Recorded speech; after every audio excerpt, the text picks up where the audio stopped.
Video बनाना मेरा पेशा नहीं, एक मकसद है, एक मिशन है।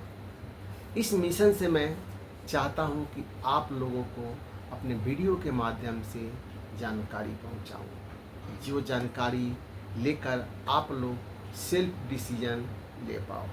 तो नमस्कार दोस्तों, मैं हूँ आपका फिनेंशियल एडवाइज़र राजकिशोर पटेल और स्वागत है आप सभी का मेरे इस चैनल पर, जहाँ मैं करता हूँ फ़ायदे की बात कस्टमर्स के साथ। और आज मैं टॉपिक लेके आया हूँ कि जब भी किसी कस्टमर से हेल्थ इंश्योरेंस की बातें करो तो उनकी दूसरी क्वेश्चन जो होती है वो होती है कि आखिर क्लेम कब मिलेगा और कैसे मिलेगा।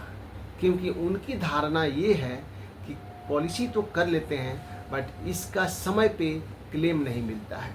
जब हम लोगों को दरकार पड़ता है उस समय कंपनी क्लेम नहीं देती है। तो आज मैं आप लोगों को ये क्लियर करने वाला हूँ कि जब भी आप हेल्थ इंश्योरेंस पॉलिसी लेते हो तो आपको क्लेम कैसे मिलेगा और कब से मिलेगा। तो आगे बढ़ते हैं और ये जानने की कोशिश करते हैं कि पॉलिसी करने के बाद कैसे बेनिफिट मिलती है और कवरेज है वो कब से मिलता है। तो पॉलिसी लॉगिन जब हम करते हैं तो कंपनी एक टर्म एंड कंडीशन देती है जिसके तहत वो अपने पॉलिसी का बेनिफिट प्रोवाइड कराती है। तो जब भी हेल्थ इंश्योरेंस पॉलिसी लॉगिन करते हैं हम तो कंपनी एक टर्म एंड कंडीशन अप्लाई करती है, प्रोवाइड कराती है, जिसके तहत वो अपने बेनिफिट को देती है। तो पहला जो टर्म एंड कंडीशन है कि कंपनी को जब हम पॉलिसी लॉगिन करते हैं तो ये बोलती है कि 30 दिन तक हम किसी भी तरह का कोई क्लेम नहीं देने वाले हैं, क्योंकि ये 30 दिन हमारी वेटिंग पीरियड होती है, हमारी कूलिंग पीरियड होती है, जिसके तहत किसी भी तरह का क्लेम आप नहीं कर सकते हैं। हाँ, एक बात ज़रूर है, इसके अंतर्गत जब पॉलिसी आप लॉगिन कर देते हो उसके 10 मिनट के बाद से ही आप चाहो तो किसी भी तरह का आपके साथ कोई हादसा होता है तो उसका क्लेम देने के लिए हम 100 टाइम आपके साथ हैं। अन्यथा 30 दिन के भीतर दूसरा किसी भी तरह का कोई क्लेम होता है तो हम स्वीकार नहीं करेंगे। Is it clear?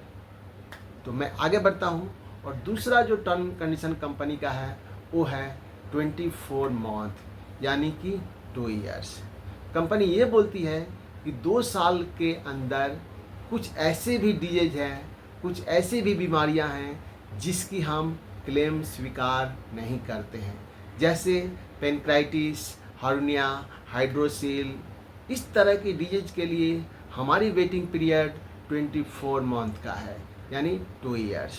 2 इयर्स के पहले आप इस टाइप के बीमारियों के लिए क्लेम नहीं कर सकते हैं। इस तरह के क्लेम जब भी आप करोगे तो 2 साल के बाद कर सकते हो और इसका क्लेम देने के लिए हम आपके साथ तैयार हैं। और तीसरी जो है वो है प्री एग्जिस्टिंग डिजीज। कंपनी ये बोलती है यदि आप डिक्लेयर करते हो कि हमको कुछ बीमारियां हैं जो पहले से हैं, या कंपनी ये बोलती है कि अगर आपको कोई बीमारी पहले से है और आप जब डिक्लेयर करते हो तो ऐसे टाइप की डिजीज के लिए हमारी वेटिंग पीरियड 3 इयर्स यानी कि 36 मंथ है। 36 मंथ से पहले आप इस टाइप की डिजीज के लिए क्लेम नहीं कर सकते, अन्यथा आपकी क्लेम स्वीकार नहीं होगी। आपको 3 साल वेट करना पड़ेगा, उसके बाद ही आप इस तरह के क्लेम कर सकते हो और हम उसका क्लेम देने के लिए आपके साथ रहेंगे। कुछ लोगों का कहना है कि मैटरनिटी कवरेज कब से मिलेगा। तो मैटरनिटी कवरेज मिलने के लिए कंपनी आपको 2 ऑप्शंस अप्लाई कराती है, एक है 1 ईयर्स का और दूसरा है 2 ईयर्स का। यदि आप 1 ईयर्स के वेटिंग पीरियड में जाते हो तो थोड़ा प्रीमियम आपका बढ़ सकता है, अन्यथा आपकी प्रीमियम एज इट इज रहेगी। तो नमस्कार दोस्तों, फिर मिलते हैं अगले वीडियो में। तब तक के लिए यदि आपने मेरे चैनल को सब्सक्राइब नहीं किया है तो सब्सक्राइब कर लें और बेल आइकन को ज़रूर दबाएं ताकि ऐसे ही इन्फॉर्मेटिव वीडियो आप तक पहुंचती रहे। नमस्कार।